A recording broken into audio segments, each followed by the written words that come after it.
BA third year में। अपना अगला विचारक है मैकियावली, इटली का महान दार्शनिक मैकियावली। फ्लोरेंस नगर में इसका जन्म हुआ। ये सब बातें हमने पहली वीडियो में देखी। आज हम जानेंगे कि मैकियावली को पुनर्जागरण का शिशु या युग का प्रतिनिधि क्यों कहा जाता है। एक विद्वान हुआ है डनिंग। डनिंग ने मैकियावली को पुनर्जागरण का प्रतिनिधि या पुनर्जागरण का शिशु कहा है। अब क्यों कहा है, पुनर्जागरण के शिशु कहने का मतलब क्या है, इन सब बातों को हम जान रहे हैं कि पुनर्जागरण यानी फिर से जागरण।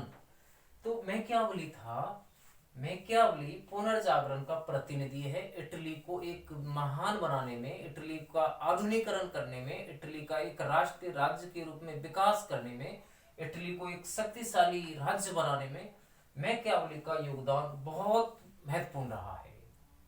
मैकियावली ने जो भी ग्रंथ लिखे हैं, प्रिंस है, डिस्कोर्सेज है, इन ग्रंथों में उसने ये बात बताई है कि कैसे एक राज्य को शक्तिशाली बनाया जा सकता है।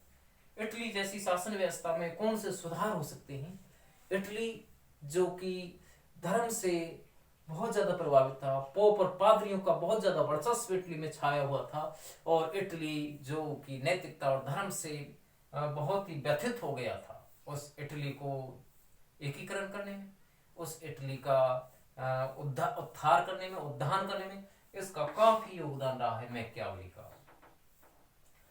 तो मैकियावली ने देखा कि इंग्लैंड, वो इटली की जो शासन व्यवस्था है अस्त व्यस्त हो गई है। इटली जो एक तरीका से विदेशी साम्राज्य से घिर गया है, इटली में जो गृह युद्ध आ गया है, इटली में धर्म का साम्राज्य छा गया है, पोप की सत्ता इतनी छा गई है कि जनता का स्वतंत्रता पूर्वक जीवन खत्म हो गया है। तो इन सब चीजों पर विचार किया और मैकियावली ने इटली के लिए एक पुनर्जागरण के लिए बहुत अच्छा काम किया, स्वतंत्रता के लिए अच्छा काम किया। तो हम उन्हीं बातों पर विचार कर रहे हैं कि उसको पुनर्जागरण का प्रतिनिधि क्यों कहा जाता है। तो पुनर्जागरण का प्रतिनिधि कहा जा रहा है किसको, मैकियावली को, शिशु है। पुनर्जागरण की शुरुआत मैकियावली से होती है। पहली बात, शक्तिशाली राजतंत्र की स्थापना पर हम बात कर रहे हैं कि मैकियावली को शक्तिशाली राजतंत्र की स्थापना करने का श्रेय दिया जाता है, क्योंकि हमने देखा कि जब 16वीं शताब्दी में ब्रिटेन हुआ, फ्रांस हुआ, जर्मनी हुआ, जैसे ये यूरोपीय देश थे, इन यूरोपीय देशों में शक्तिशाली राजतंत्र आ गया था, और इटली जो देश था, इटली में अव्यवस्था फैली हुई थी और इटली में गृह युद्ध चल रहा था। इटली की आम जनता एक तरीका से उस युद्ध से बहुत अधिक पीड़ित थी। तो मैकियावली ने क्या किया, एक शक्तिशाली राजतंत्र की स्थापना पर अपने विचार दिए कि इटली को भी फ्रांस और अन्य यूरोपीय, इटली को भी फ्रांस और अन्य यूरोपीय जैसे देशों की तरह शक्तिशाली बन जाना चाहिए। तभी तो मैकियावली कह रहा है कि या तो इटली का विकास होना चाहिए या इटली का अंत हो जाना चाहिए। तो इस बात से क्या लग रहा है कि मैकियावली जो था एक महान समर्थक विद्वान है, शक्तिशाली राजतंत्र की स्थापना करना चाह रहा है। हालांकि मैकियावली का ये जो उद्देश्य था, शक्तिशाली राजतंत्र की स्थापना करने का उद्देश्य, ये उस समय पूरा नहीं हुआ था। एक तरीका से यूं कहें कि ये है जो सपना था 350 वर्ष बाद, जो गैरीबाल्डी है,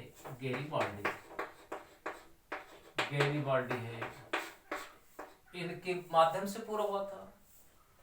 लेकिन वो नींव मैकियावली ने ही डाल दी थी, जिससे इटली के लिए उसने जो काम किया था, जो गैरीबाल्डी है, जिसके आधार पर इटली का एकीकरण हुआ था, तो वो नींव किसने डाली थी, मैकियावली ने ही राष्ट्रीय राज्य की नींव डाल दी थी। और जो इटली कई सारे प्रांतों में बटा हुआ था, उसको एक करने का भी काम इसने किया था। तो ये क्या था, शक्तिशाली राजतंत्र की स्थापना का सबसे श्रेष्ठ समर्थक है, यानी इटली को एक शक्तिशाली राज्य बनाना चाहता था, जैसे अन्य राज्य मतलब देश, अन्य देश जैसे शक्तिशाली थे, एकता की उनमें भावना थी, राष्ट्रीयता उनमें कूट कर भरी हुई थी। ऐसे ही मैकियावली इटली को एक शक्तिशाली राजतंत्र के रूप में देखना चाहता था। बात करें दूसरा कारण कि मैकियावेली को क्यों कहा गया है, पुनर्जागरण का शिष्य क्यों मान रहे हैं, दूसरा कारण है राष्ट्रीयता की भावना का विकास। हमने देखा कि जो इटली है, इटली जो था उसमें राष्ट्रीयता की भावना नहीं आ पाई थी। क्यों नहीं आ पाई थी कि इटली जो था वो कई छोटे छोटे राज्यों में विभाजित था, जिसमें आंतरिक कलह थी, जिसमें गृह युद्ध था, अव्यवस्था फैली थी, अराजकता हुई थी, अराजकता आ गई थी, लोगों में आत्मीयता नहीं थी, राष्ट्रीयता की भावना नहीं थी। ऐसी स्थिति में हम देख रहे हैं कि इटली जो था वो 5 गणराज्यों में बटा हुआ था। वो कौन से थे? फ्लोरेंस हुआ, वेनिस हुआ, दक्षिण नेपल्स है, मध्य रोमन चर्च है, मिलान है। तो मिलान है, रोमन चर्च है, फ्लोरेंस है और वेनिस है और नेपल्स है। तो इन 5 गणराज्यों में बटा हुआ था। एकता नहीं थी। कहने का मतलब ये है कि जो एकता फ्रांस में, इंग्लैंड में थी, वो एकता कहाँ नहीं थी? इटली में नहीं थी। अब मैकियावेली ने क्या किया, अपने जो ग्रंथ है प्रिंस में इस राष्ट्रीयता की भावना पर बल दिया है कि इटली को भी ऐसे ही राष्ट्रीय राज्य के रूप में एकीकृत हो जाना चाहिए जैसे कि इंग्लैंड है और जैसे कि फ्रांस है। तो फ्रांस और इंग्लैंड की तरह वो भी इटली को एकीकरण करना चाहता था और इन राज्यों का जो अलग अलग शासन चल रहा था, अलग अलग व्यवस्था फैली हुई थी, गृह कलह की बात थी, उसको मिटाना चाहता था और इटली को एक राष्ट्रीय राज्य के रूप में देखना चाहता था। आगे है कि पुनर्जागरण का उसको हम प्रतिनिधि मान रहे हैं। पुनर्जागरण जिसको हम रेनेसा कह रहे हैं। हमने देखा कि इटली में जब मैकियावेली का उदय हुआ था तो उस समय पुनर्जागरण की बहुत सारी बातें यहाँ आ चुकी थी। यूरोप के अंदर हमने देखा कि यूरोप का जो ब्रिटेन है उसमें औद्योगिकरण शुरू हो गया था, नए नए उद्योग हैं, कल कारखाने हैं, आधुनिकरण आ गया, कला और साहित्य का नवीनीकरण हो गया था, विज्ञान का विकास हो रहा था, लोगों की सोच में और विचारधारा में परिवर्तन हो गया था, लोगों की धारणाएं बदलने लगी थी। तो ये सब क्या था? ये सब बातें पुनर्जागरण को दर्शा रही हैं। रेनेसा जिसको कहते हैं अंग्रेजी में रेनेसा को दर्शा रही हैं। पुनर्जागरण यानी फिर से जागना। तो इटली की जो आम जनता जो रूढ़ियों और परंपराओं से दूषित थी, उसको वह नए सिरे से उसमें नए विचार ढालना चाहता था, नए विचारों में जनता को ढालना चाहता था। तो पुनर्जागरण का इसको हम प्रतिनिधि मान रहे हैं। क्या था कि मैकियावेली का जो जन्म है फ्लोरेंस में हुआ था और फ्लोरेंस इस पुनर्जागरण का केंद्र था। फ्लोरेंस इस पुनर्जागरण का केंद्र बिंदु था। फ्लोरेंस में इसका जन्म हुआ। तो इसने देखा कि धर्म और राजनीति और नैतिकता है, इन सब से दूर हट करके हमें इटली को एक आधुनिक बनाना है और अन्य यूरोपीय देशों की तरह उसका भी विकास करना है। तो धर्म और राजनीति से इसने अलग किया। आगे यही कारण है कि उसको हम क्यों मान रहे हैं पुनर्जागरण का प्रतिनिधि, कि धर्म और राजनीति से उसने अलग किया। मैकियावेली पहला ऐसा विचारक रहा, आधुनिक की बात करें हम, जिसने राजनीति और धर्म से और राजनीति से एक तरीका से पृथक्करण की बात कही है। उसने कहा है कि जो हमारा धर्म है या जो नैतिकता है, ये व्यक्ति को पथभ्रष्ट कर रही है। क्योंकि इटली में उस समय क्या है कि आम जनता में तो क्या, राजा में भी नैतिकता नहीं थी। पोप और पादरी भ्रष्ट थे। पोप के अत्याचार इतने अधिक बढ़ गए थे कि आम जनता क्या है कि उसके जो कार्य थे उससे परेशान थी। तो यहाँ हम बात कर रहे हैं कि जो अत्याचार बहुत ज्यादा बढ़ गए थे। धर्म और नैतिकता के बोलबाले ने क्या है कि लोगों को परेशान कर दिया था। उस समय क्या था कि जो लोगों को ऐसा बहकाया जा रहा था कि आप यदि पाप विमोचन पत्र खरीदेंगे तो आपको स्वर्ग मिलेगा, एक तरीका से ईश्वर की प्राप्ति होगी। तो इस तरीका से रूढ़िवादी विचार जनता में पैदा हो गए थे। उसी रूढ़िवादिता को मिटाने के लिए उसने एक बात कही है कि धर्म और नैतिकता को राजनीति से अलग कर देना चाहिए। क्योंकि ये धर्म और नैतिकता है, ये राजनीति को दूषित कर रही है, राजनीति में एक तरीका से विकार पैदा कर रही है। इसलिए धर्म और नैतिकता को उसने राजनीति से अलग करने की बात कही है। और ये कारण महत्वपूर्ण कारण गिना जाता है कि मैकियावेली को हम पुनर्जागरण का प्रतिनिधि क्यों मान रहे हैं, क्योंकि उसने धर्म और नैतिकता से राजनीति को अलग किया है।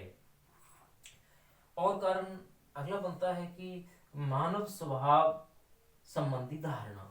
देखो, मानव स्वभाव के बारे में उसकी धारणा बिल्कुल अलग है। मानव स्वभाव को लेकर के वो कहता है कि मनुष्य में न तो ईश्वरीय गुण है, न उसमें कोई क्या है कि नैतिकता है, और न ही उसमें सदाचार की भावना है। क्योंकि उस समय क्या था कि जो आम जनता तो अत्याचारों में, नैतिकता, दुर्गुणों में, व्यसनों में डूबी हुई थी, व्यसनों में डूबी हुई थी।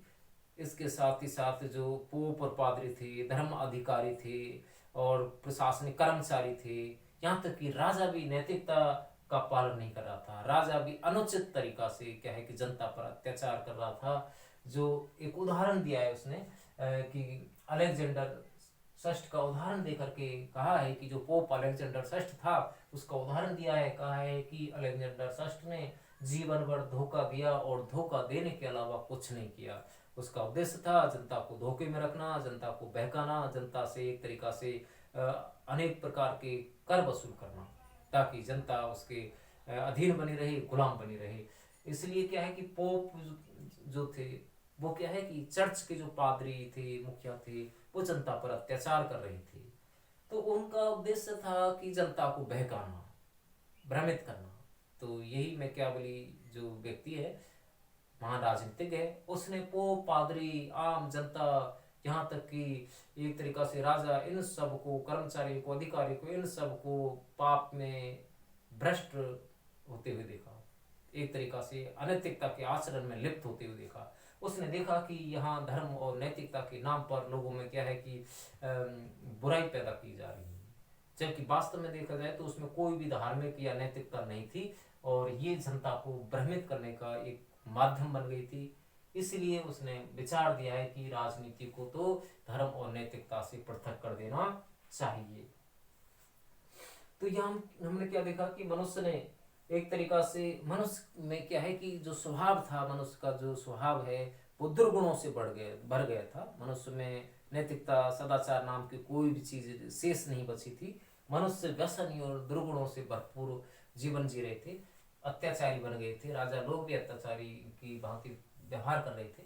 तो ये सब कारण ऐसे दिखाई दे रहे हैं जिनसे लग रहा है कि मैकियावेली अपने युग का शिशु है, पुनर्जागरण का प्रतिनिधि है, और शक्तिशाली राज्य की स्थापना करना चाहता है। राष्ट्रीयता की भावना को उसने जनता में एक तरीका से कूट कूट कर भरने की बात कही है। पुनर्जागरण रेनेसा यानी फिर से जागरण होता है। पुनर्जागरण की स्थिति में मैकियावेली ने बताया है कि व्यक्ति को जो पोप, पादरियों के अत्याचारों से मुक्त हो जाना चाहिए, अपनी विवेक और बुद्धि से काम करना चाहिए, क्योंकि मनुष्य में क्या है कि विवेक और बुद्धि अतुलनीय है। विवेक और बुद्धि को उसने महत्वपूर्ण माना है कि मनुष्य एक बुद्धिमान प्राणी है, बुद्धिजीवी है, और मनुष्य में क्या है कि छल बल, शेर का सा साहस और लोमड़ी की चालाकी दोनों होने चाहिए, और व्यक्ति को अपने उद्देश्य को प्राप्त करना चाहिए, और साथ ही साथ उसको कैसे भी साधन प्रयोग में लाए जाने चाहिए, क्योंकि साधन तो कैसे भी प्रयोग में लाए जा सकते हैं, और उसकी कोई पूजा होती है एक साध्य की, लक्ष्य की पूजा होती है, और साधन तो व्यक्ति कैसे भी अपना सकता है। ऐसा मैकियावेली ने कहा है कि लक्ष्य की प्राप्ति होनी चाहिए, चाहे किसी भी साधन से प्राप्ति हो, ऐसा मैकियावेली ने कहा है। इसलिए हम बात कर रहे हैं कि मैकियावेली को युग का शिशु कहा गया है। डनिंग जो व्यक्ति है उसने वास्तविक रूप में बताया है कि मैकियावेली अपने युग का शिशु है। वैसे तो अपने समय की परिस्थितियों का प्रभाव तो हर विचारक पर पड़ता है, लेकिन मैकियावेली पर जितना प्रभाव अपने समय की परिस्थिति का पड़ा उतना अन्य विचारों पर कम देखने को मिलता है। इसलिए मैकियावेली को पुनर्जागरण का प्रतिनिधि मानते हैं।